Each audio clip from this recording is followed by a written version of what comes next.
الله والحمد لله والصلاة والسلام على رسول الله وعلى آله وصحبه ومن والاه إلى يوم الدين وبعد. سبحانك لا علم لنا إلا ما علمتنا إنك أنت العليم الحكيم.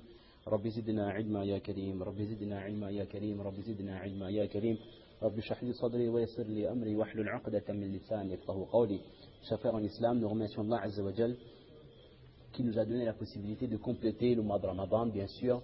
Et après ce Ramadan, alhamdulillah, la plupart d'entre nous, on a mis en pratique ce hadith dans lequel notre prophète alayhi salatu wassalam incite le musulman à jeûner 6 jours de Shawwal pour avoir la récompense de toute l'année passée dans le Sawm, passée dans le Rosa. Donc, Inch'Allah, la plupart d'entre nous ont le tawfiq de la part d'Allah subhanahu wa ta'ala de compléter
Ça, c'est le pire des cas de figure. Car le prophète dit bien que c'est lui à qui Allah Azza wa Jal commence à faire munaqasha, commence à poser des questions sur les actions que la personne a accomplies sur la terre. Pourquoi tu as fait tel péché? Pourquoi tu n'as pas fait telle bonne action? C'est déjà un genre de adab. Parce que devant Allah Azza wa Jal, qu'est-ce qu'on peut répondre? Devant nos parents, on peut dire, on peut faire croire n'importe quoi, devant notre professeur, devant notre oustad, devant le recteur, devant je ne sais pas, le proviseur, on peut dire tout et n'importe quoi pour éviter une punition ou autre chose. Mais devant le tribunal d'Allah Azza wa Jal, qui est-ce qui est capable de dire à Allah, non, j'ai raison, non, la situation était telle que je ne pouvais pas faire ma salat, la situation était telle que je ne pouvais pas obéir à mes parents, telle chose. Personne ne peut avoir le dernier mot près d'Allah, et personne ne peut même penser à argumenter auprès d'Allah subhanahu wa ta'ala. Donc une personne à qui Allah va faire des reproches, c'est pas dans le but que la personne se justifie. C'est que c'est des reproches de la part d'Allah Azza wa Jal, et venant de notre Seigneur, de notre Khaliq, c'est déjà un supplice, comme le Prophète dit, faqad u'dib, c'est déjà un genre de adab, parce que certaines personnes, s'ils pouvaient mourir de honte, ils mourraient de honte devant Allah Azza wa Jal, lorsqu'Allah Ta'ala les rappellera les bienfaits qu'il les a accordés, qu'il leur a accordés de ce monde. Et Allah Azza wa Jal rappellera aux gens également que ne te souviens-tu pas qu'il y avait des malaïkas qui écrivaient les actions? Est-ce que vraiment tu ne prenais aucune considération de ces anges qui rapportaient les actions? Donc Allah Ta'ala fera multiples reproches aux pécheurs. Et si on peut éviter ce moment où on est présenté devant Allah pour rendre compte de nos mauvaises actions, ben Inch'Allah, il faut faire le maximum. Et parmi, mes chers frères, parmi les moyens qui nous permettent d'arriver devant le tribunal d'Allah sans qu'il y ait trop de péchés, et avec un maximum de bonnes actions, c'est l'action qu'on vient de citer tout à l'heure, le fait de jeûner 6 Shawwal, ça c'est extraordinaire ça. Et ça, cela n'a pas été donné aux autres communautés. Bien sûr, le Ramadan avait été prescrit aux autres communautés, comme le verset du Coran le dit bien, on a déjà vu ça beaucoup de fois dans le mois de Ramadan, mais dans aucun texte il n'a été précisé que les Yahoud et les Nasara, ils avaient eu les 6 Shawwal après le mois de Ramadan. Non, ça c'est vraiment quelque chose qui est spécifique à notre communauté. Donc nous devons de faire le maximum. Je me souviens, j'avais parlé avec une personne dans un petit quartier éloigné, j'ai parlé des 6 Shawwal, pourtant c'était quelqu'un, subhanallah, d'extrêmement religieux. Religieux.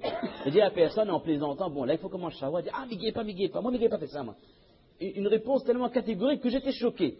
J'avais dit à une personne, si je pouvais m'arracher les cheveux, je me serais arraché les cheveux. Je dis, subhanallah, quelqu'un qui est dans le din, quelqu'un qui peut-être pratique plus que moi, fait plus d'efforts de din que moi, la personne dit, ah non, mais il pas, il travaille. Subhanallah, tout le monde travaille. S'il ne dit pas il travaille, il ne veut dire qu'il est fatigué ou qu'il est vieux ou quoi autre chose. Subhanallah, la personne ne fait même pas le niyat, ne fait même pas l'intention de dire, oh Allah, aidez-moi, donnez-moi tawfiq de faire, et la personne dit, ah, m'iguez pas. Na'oudhu billah. Ça, c'est pas la réaction d'un musulman, ça. C'est pas obligatoire, mais le musulman qui réfléchit, il ne peut pas laisser passer ce genre d'occasion.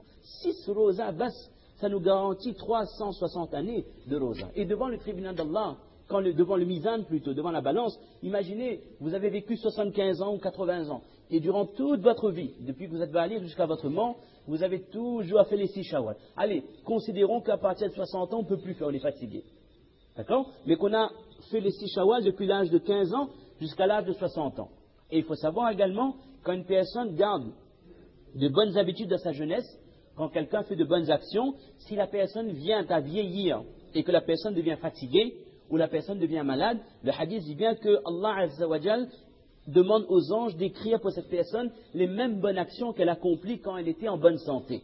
Il y a qu'à 60 ans, 65 ans, Tchacha est malade, Tchacha son pouce est blessé, peut-être n'a pas guetté sur ses Shawwal, on est un peu fatigué, on a un peu de rhumatisme, on a diabète, on a tension, là on est en train de, toute la fête qu'on a fait, la fiesta pendant 50 ans, 60 ans, ben là c'est les analyses de sang qui le révèlent, d'accord? Là-haut c'est la fiesta qu'on a fait de ce dunya, ça se révèle auprès du tribunal d'Allah. Là de ce dunya, c'est quand on fait des analyses, là, à 50, 55 ans, on voit il y a cholestérol, il y a diabète, il y a hypertension, il y a tout ça, subhanallah, khair, d'accord? Mais la personne qui a toujours fait ses a'mal, par exemple, imaginez quelqu'un, il faisait tout le temps sur tahajjud, mais arrivé à un certain âge, elle ne peut plus faire.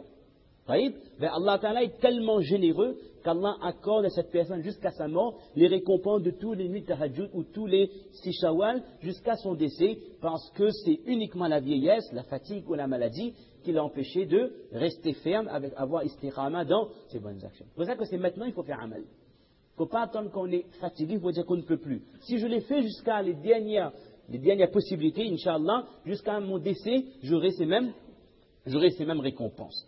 Et donc, on s'était attardé sur un point, mais beaucoup attardé, on peut se demander pourquoi d'ailleurs, mais la réponse est simple. Pourquoi est-ce qu'on a tellement insisté? On a déjà fait 2 programmes sur le respect des parents, et pas uniquement dire le respect des parents, non, le respect des parents et quelles seront les récompenses au jour de Qiyamah. La relation qu'il y a entre ce que je vais faire maintenant et l'au-delà. Il y a des cas de figure, il y a des fois où il y a des parents qui sont âgés, qui ont un caractère un peu difficile, ils sont un peu maniaques, ils deviennent un petit peu fatigués, d'accord? Et donc l'enfant, l'adolescent ou le jeune papa, il ne faut pas oublier qu'il reste toujours enfant, on a déjà dit, malgré quel que soit l'âge qu'on a, il y a des fois on se dit, oui mais jusqu'à quand il s'est obéi le vieux?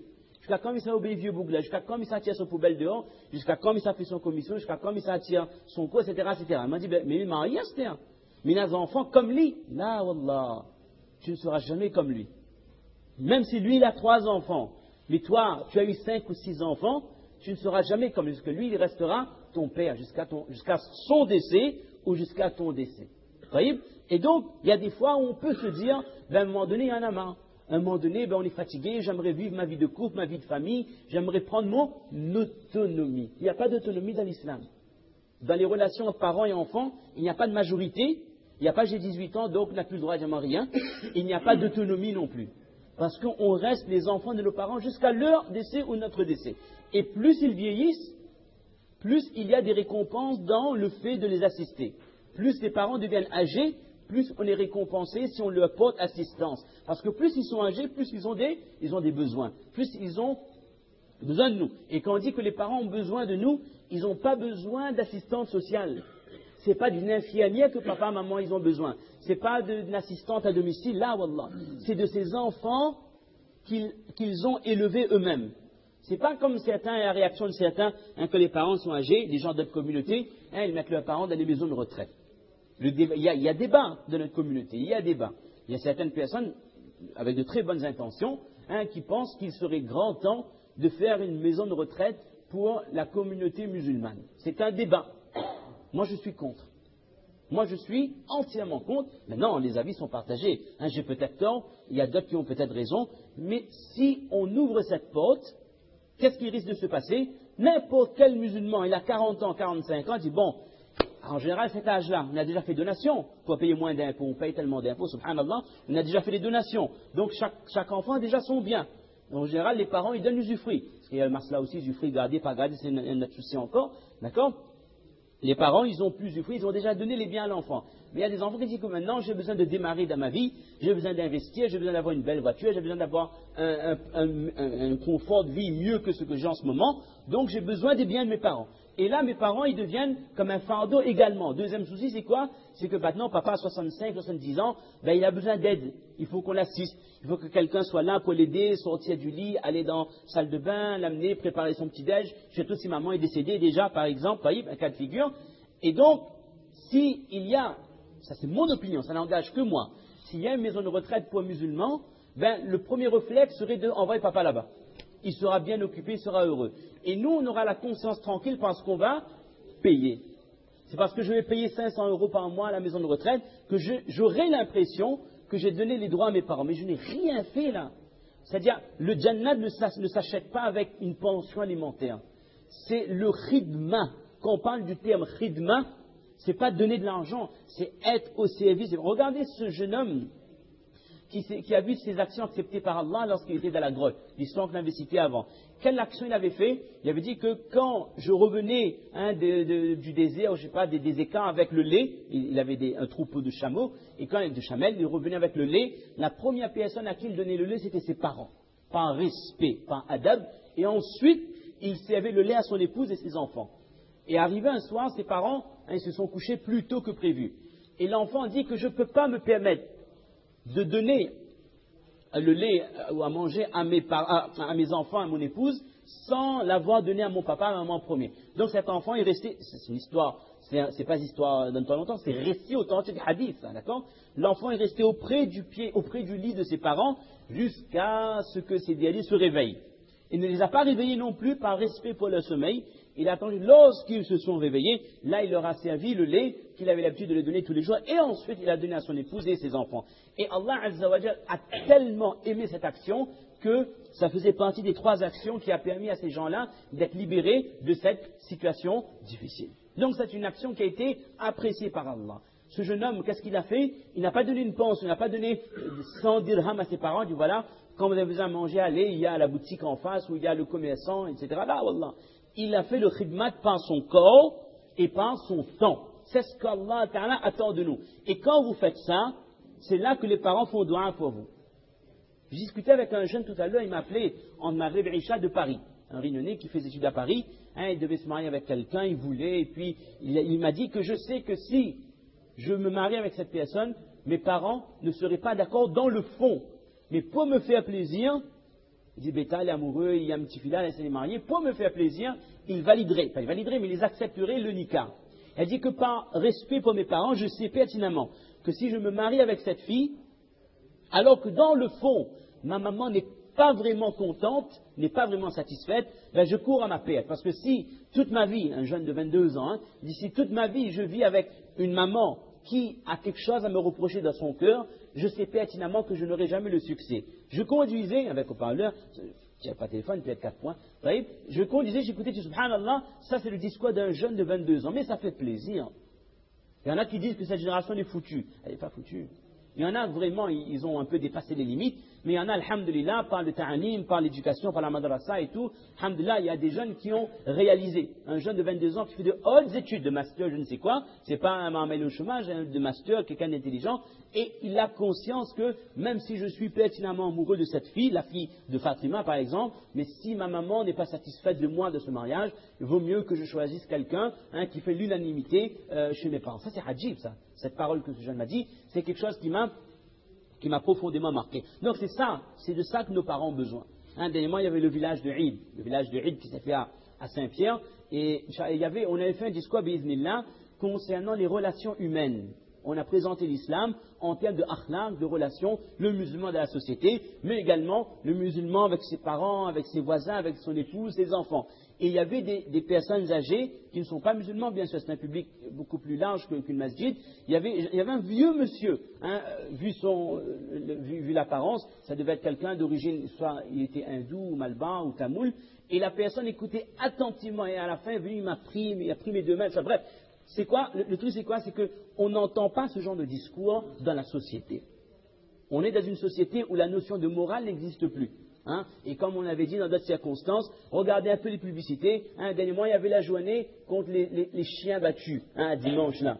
Contre les chiens battus, les chiens abandonnés. Est-ce qu'il y a une journée pour les parents abandonnés? Ça, il n'y a pas ça. Les chiens, oui, on va faire cadavre. Il y aura la SPA, il y aura Brigitte, comme on appelle, je ne sais pas quoi là, qui portera plainte s'il y a maltraitant. Dernièrement, subhanallah, écoutez sur radio, elle avait porté plainte contre des gens qui avaient maltraité, des chats dans une maison. Subhanallah. Bon, on sait que c'est pas bien, mais c'est-à-dire, on s'attarde, c'est des makhlouqas, des créatures d'âge, je ne dis pas non, mais on oublie les priorités. Les priorités, c'est les parents, c'est les enfants qui abandonnent leurs parents. C'est les enfants qui, allez, même s'ils ne mettent pas dans une maison de retraite, qui mettent dans des studios leurs parents et qui viennent les voir une fois de temps. Si vous voulez des noms, je vous donne des noms. Mais ce n'est pas l'endroit pour donner des noms.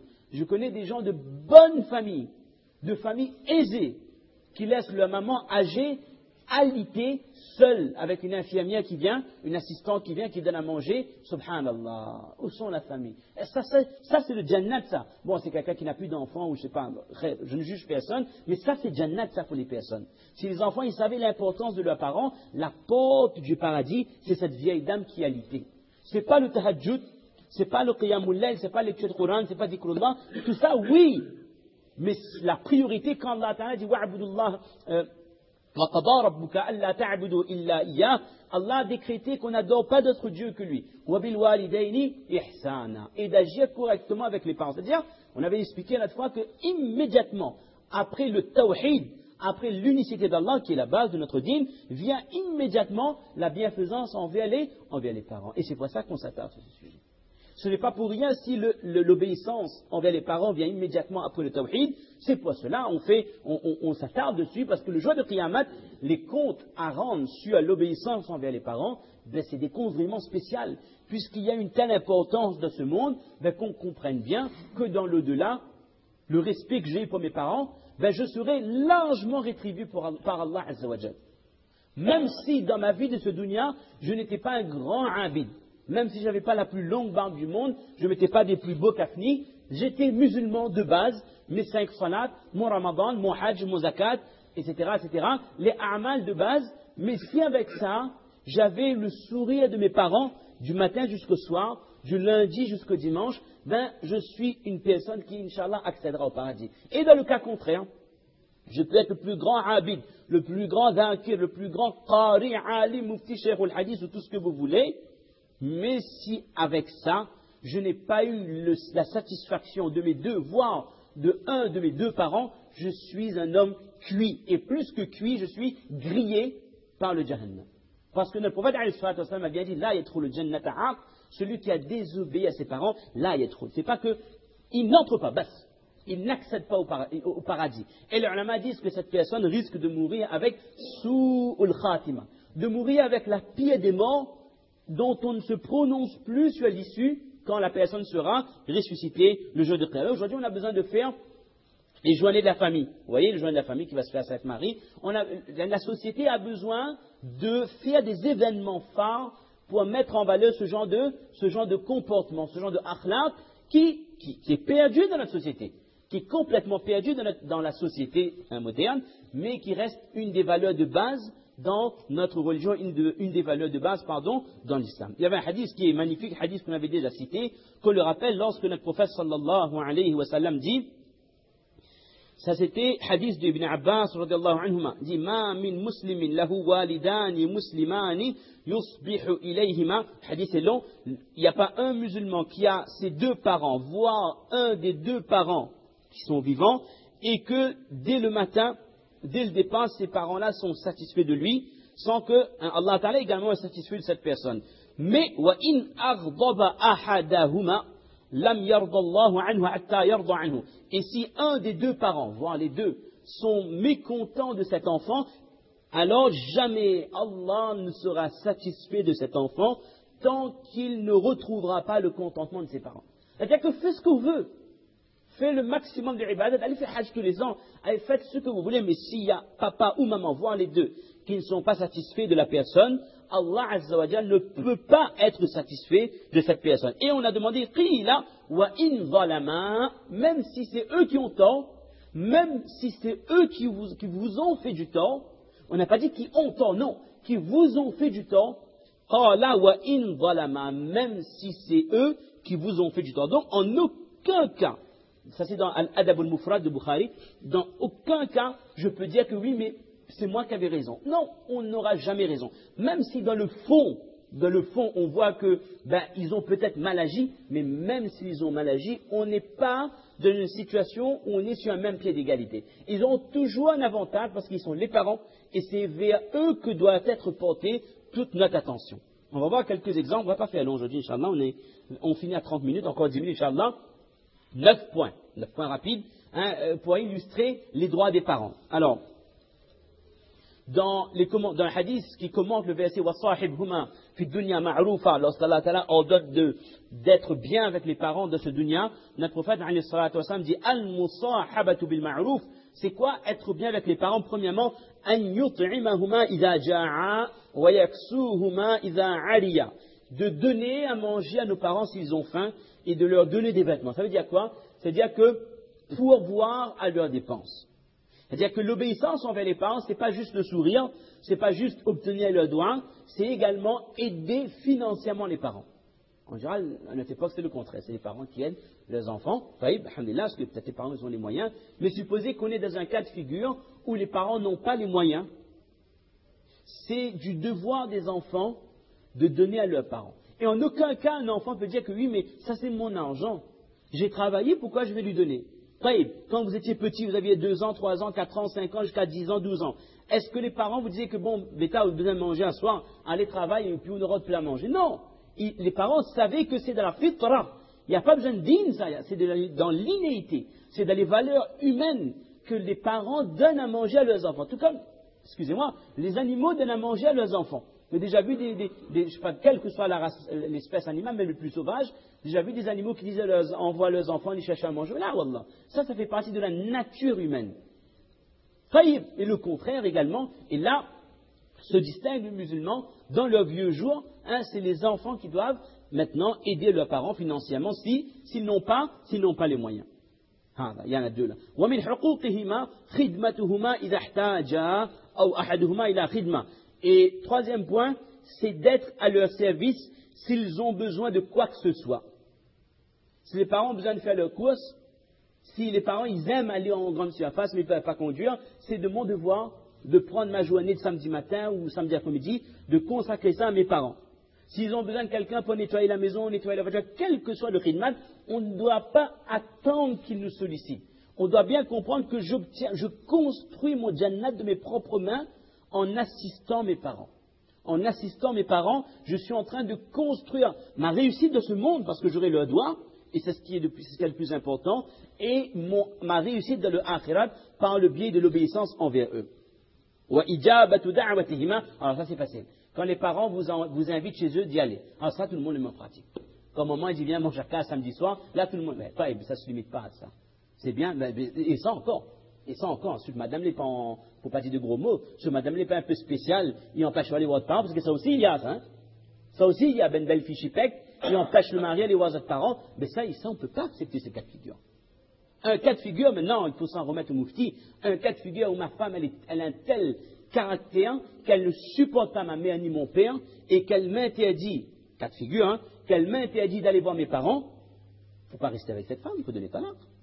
On essaie de trouver des solutions, mais je ne vais pas brader mon akhirat pour les beaux yeux d'une femme. C'est-à-dire que je n'ai pas de devoir envers elle depuis ma naissance.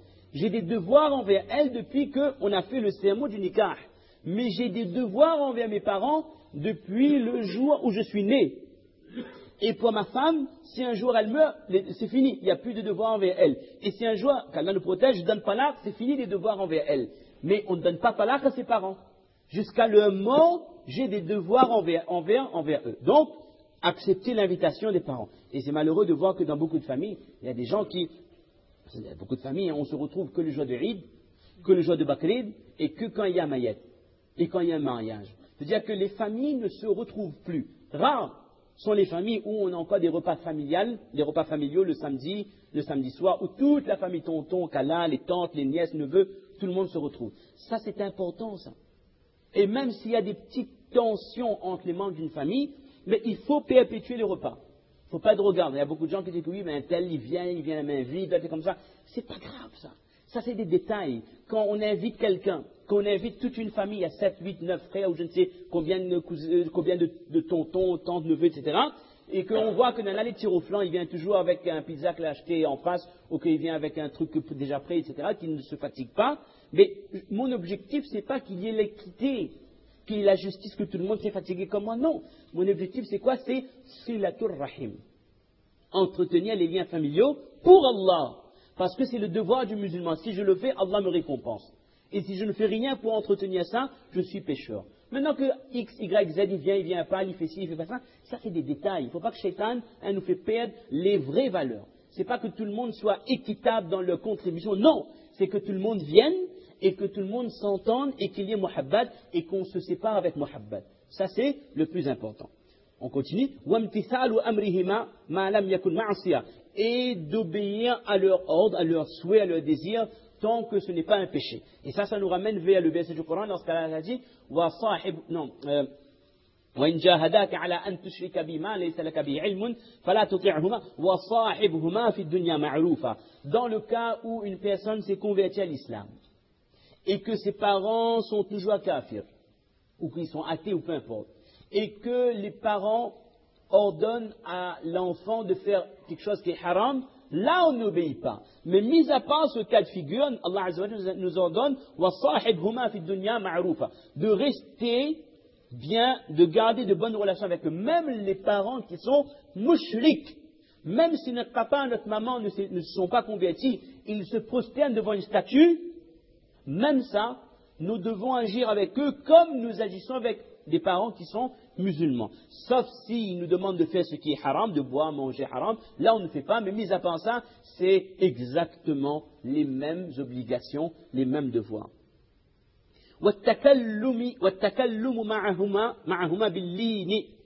De parler avec eux avec douceur et gentillesse.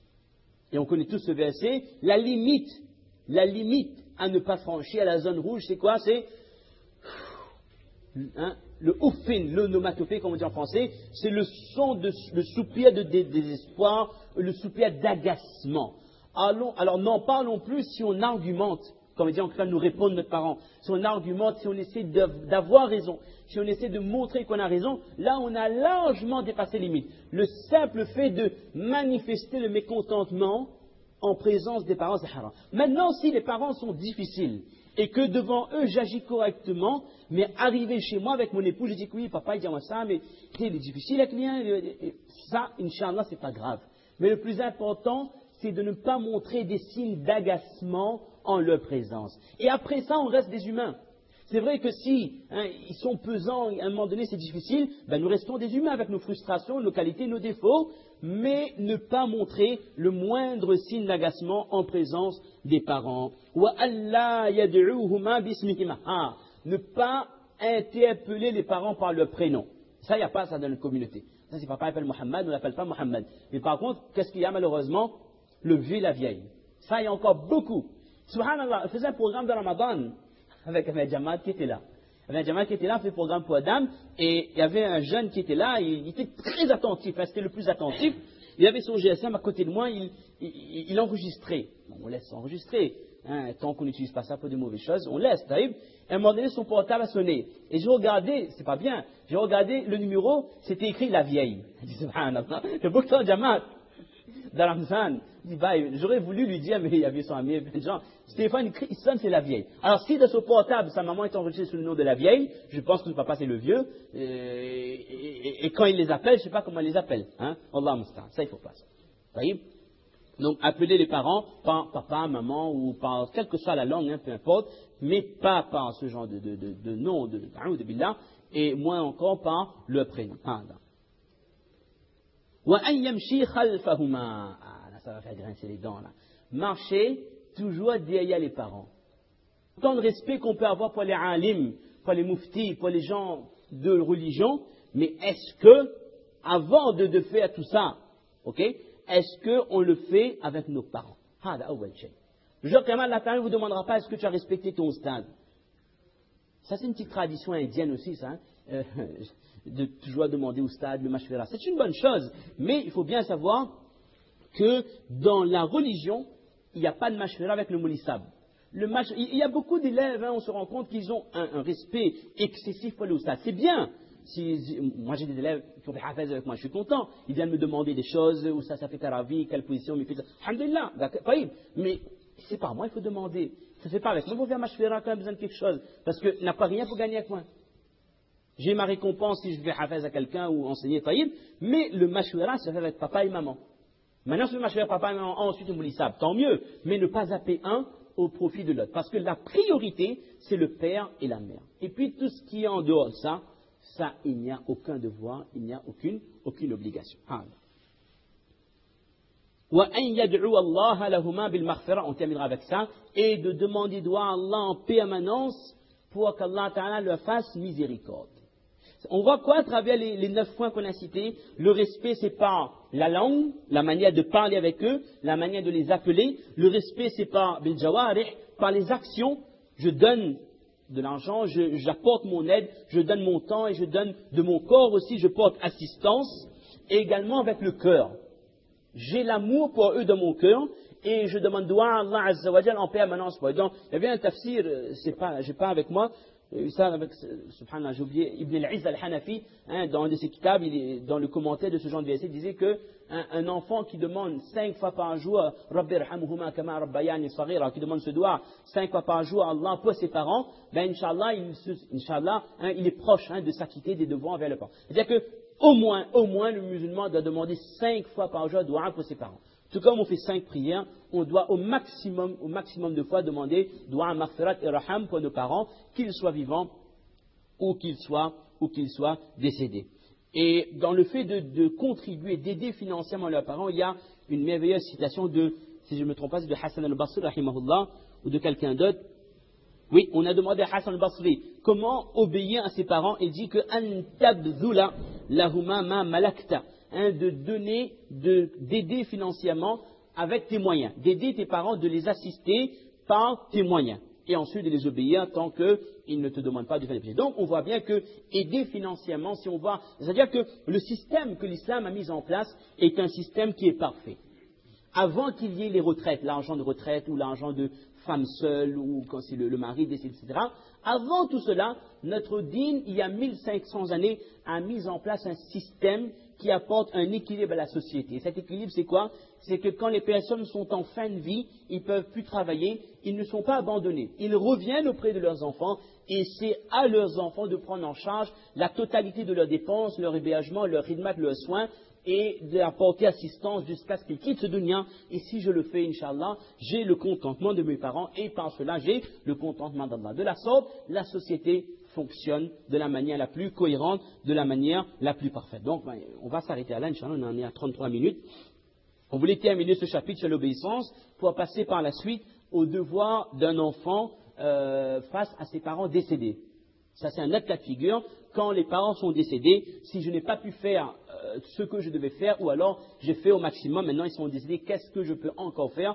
Donc ça, on aurait souhaité aborder la prochaine fois. Mais il reste encore quelques points, on verra ça par la suite, et principalement concernant la maman. Quelques points concernant la mère. On terminera avec une petite anecdote pour qu'on comprenne bien qu'il n'y a pas de limite temporelle dans l'obéissance envers les parents. Il y a cette histoire magnifique de, subhanallah, si on retrouve le récit, il y avait une personne qui faisait le hajj ou alors qui faisait le umrah, et cette personne portait ses parents sur son dos. Je ne sais pas si c'est en présence de Umar ibn al-Khattab, cette personne portait sa maman et il faisait le tawaf avec sa maman sur son dos. Et après il a demandé, oh, ya Umar, est-ce que par cette action, est-ce que je me suis acquitté maintenant? Est-ce que je me suis acquitté maintenant de mes devoirs envers mes parents? Et là, Omar a dit que tu ne t'es même pas acquitté du premier souffle, de la première douleur qu'a subie ta maman au moment où elle t'a mis au monde. Il faut bien comprendre qu'il n'y a pas de limite temporelle dans l'obéissance envers les parents, c'est jusqu'à leur décès. Et plus on va faire, plus on aura de chances d'avoir le paradis. Donc la prochaine fois, on va voir quelques petits exemples d'Abu Huraira.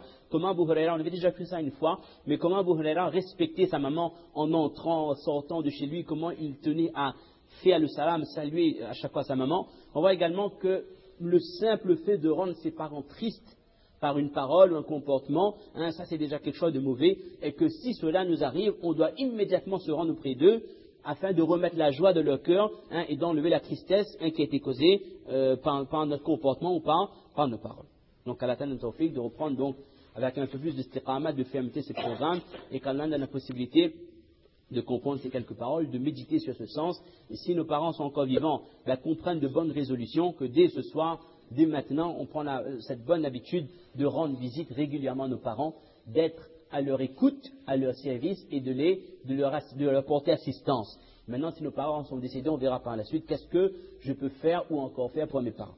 Et une petite anecdote également, avant de terminer. Souvent, on parle de Cheikh Harifi qui était là il y a 1 an et demi, ce Cheikh de Riyad, qui était donc attaché consulaire, qui était venu nous rendre visite, parce que alhamdoulilah nous a donné beaucoup d'enseignements concernant le respect des parents.